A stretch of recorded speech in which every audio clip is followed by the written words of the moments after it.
Hello everybody, welcome to our channel Passionate Learners. So in this class we will learn about qualitative research methods, under which there are case study, ethnomethodology, narrative and phenomenological methods. So first let us understand the actual meaning of qualitative research, its characteristics, advantages and disadvantages, and then we will be going to types of qualitative research. So starting with the meaning of qualitative research, I'll tell you 4 important points that you need to understand about the qualitative research. First thing is, it is conducted in the naturalistic setting. And the second thing is, the information which we gather and the output which we get through this qualitative research is theoretical information. And third thing is, the data collected through direct field experience. That is, whatever the data we collect through in this qualitative research is through field experience, means direct face to face.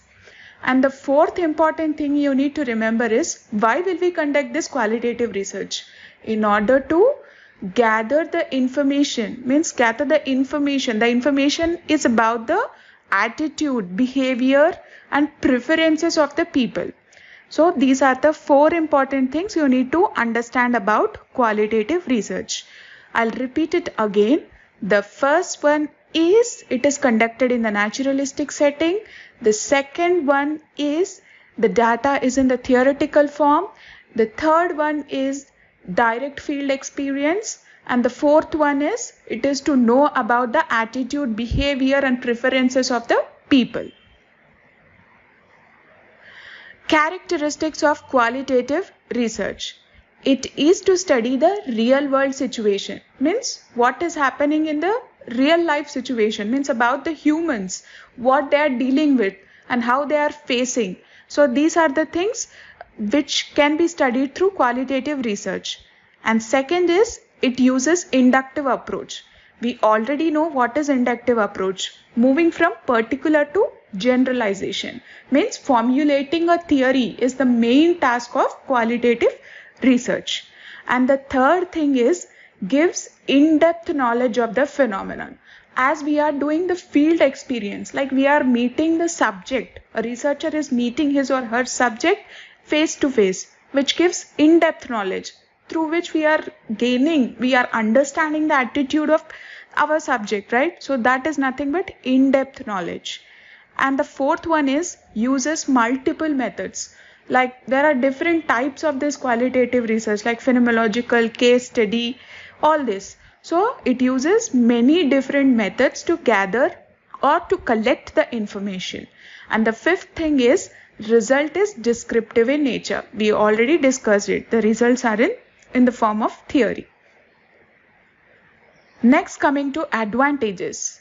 It becomes possible to understand the attitudes. Yes, obviously.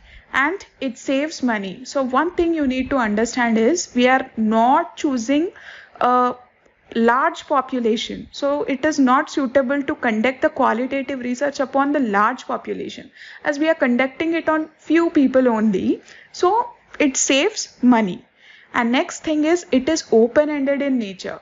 So here there is a scope of asking the questions like why, how and what. So it is open-ended in nature. And results are in detailed form. As it is a theoretical information, the result is detailed. And it is flexible.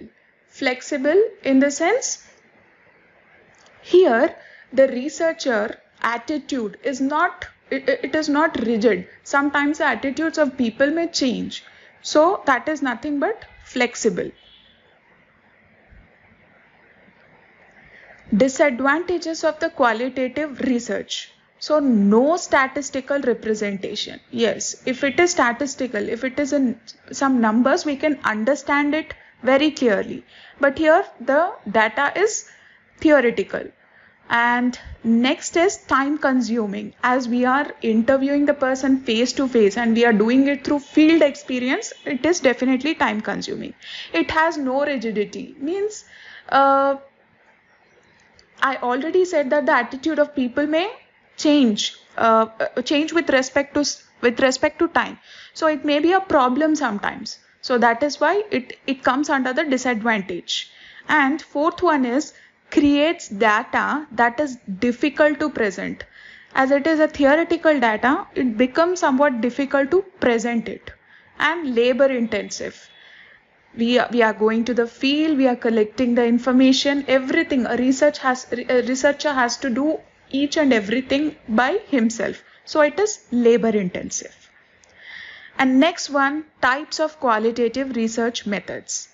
Case study, ethno-methodology, narrative, phenomenological methods. So let us start with ethno-methodology. What happens here? If you can see the picture over here, you can understand it very easily. So ethno-methodology is nothing but studying the culture of particular people. So this culture, their custom, traditions is studied by a researcher. If a researcher wants to study the culture, tradition, customs, beliefs of a particular sect of people, then it becomes the ethno methodology.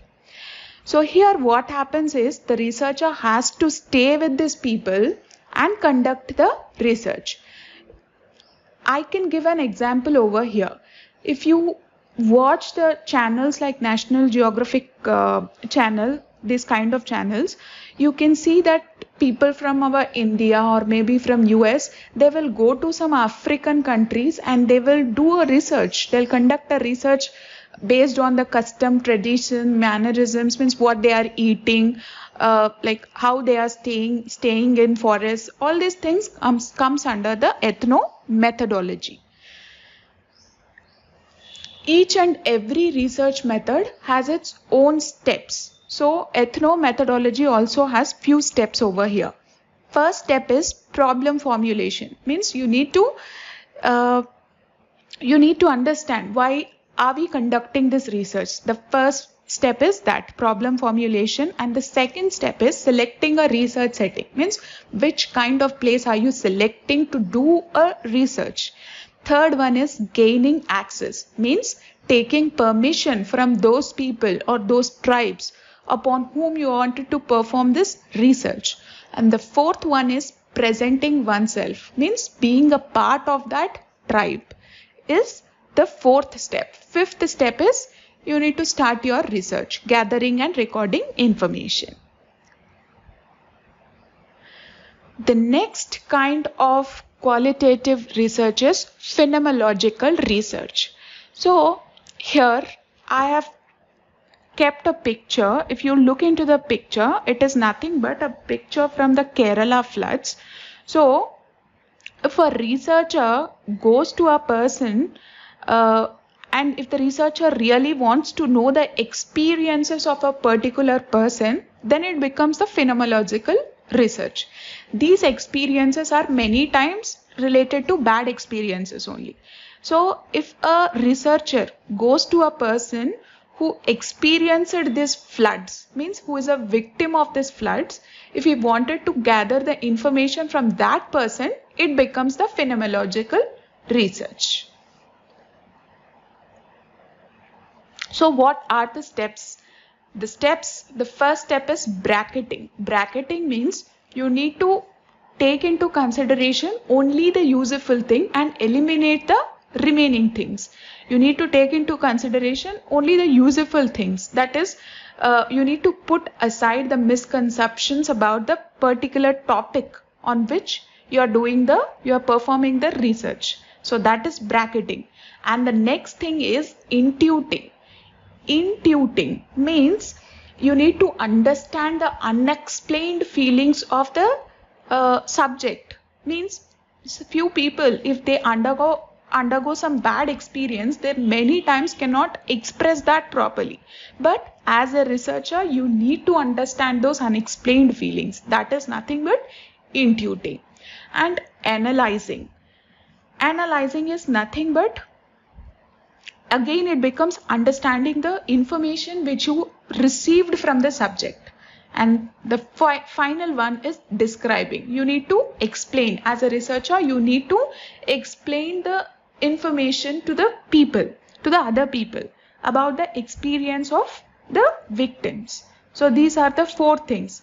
The example is that many times the reporters go to the places like in the earlier example I gave you, the flood victims.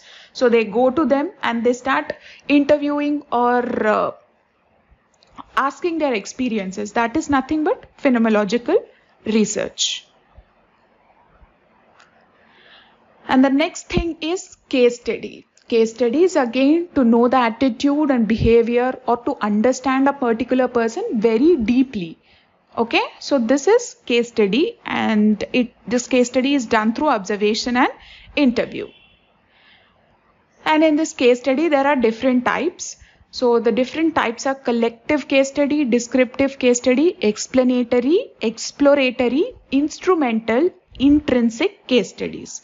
So now starting with collective case study. As the name itself indicates, collection means if you wanted to perform this case study on group of people, then it becomes the collective case study. Descriptive case study.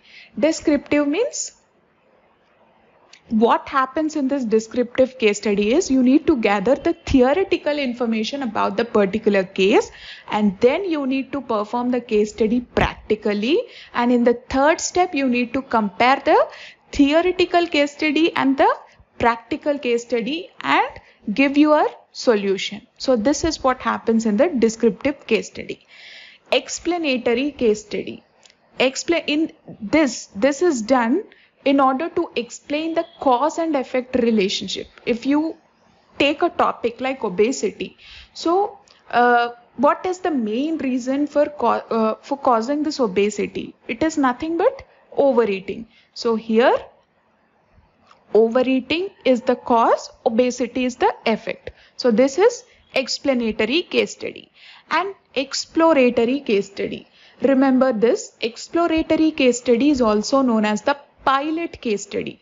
Means before performing the case study upon many people, you just take a sample out of many people and conduct the case study to know about the amount or to know about what kind of questions to include. So this becomes the exploratory case study. Means if it is performed on a small sample, it becomes exploratory case study, and depending upon the information which we get from the sample, that is a pilot case study, we can do the actual big case study. This is exploratory case study. Coming to instrumental case study. So instrumental case study, I can give an example of mathematics over here. So if a triangle is given and two sides of the triangle, if a triangle is given and two sides of the right angle triangle are given, and they have asked you to find out the third side, then what will you do? You will be applying the Pythagoras theorem. So the Pythagoras theorem becomes the instrumental case study, and the solution for this triangle third side is actual case study. So making use of something means taking help from something is nothing but instrumental case study. Through the information which we get from instrumental case study, if we will apply it in the main case study to get the solution. And the last one is intrinsic case study. So if a researcher has personal interest on a particular thing and does his research, it is known as intrinsic case study. I hope I'm clear with all the types of case studies. Next, the steps here is select a case, build a theoretical framework, collect your data, describe and analyze the case. So the final thing is the narrative method. As the name itself indicates, narration means the subject gives his narration, means explains a story to a researcher. The researcher takes the story, means understands the stories, and he retells the story to the participants, and then writes it and presents it before the people or society. This is nothing but narrative method. Means telling a story. The stories may include biography, these kind of things. Steps are identify a phenomenon. Second one is purposefully select an individual. Third one is collect stories from the individual. Fourth one is re-story or retell. Fifth one is collaborate with participants. Sixth one is write a story. And seventh one is validate the accuracy. So this is all about the qualitative research. Its types. I hope I'm clear with this topic. So I'm ending this video, and thank you so much for watching this video. If you like the video, please do like, share and subscribe to Passionate Learners. Thank you so much, guys.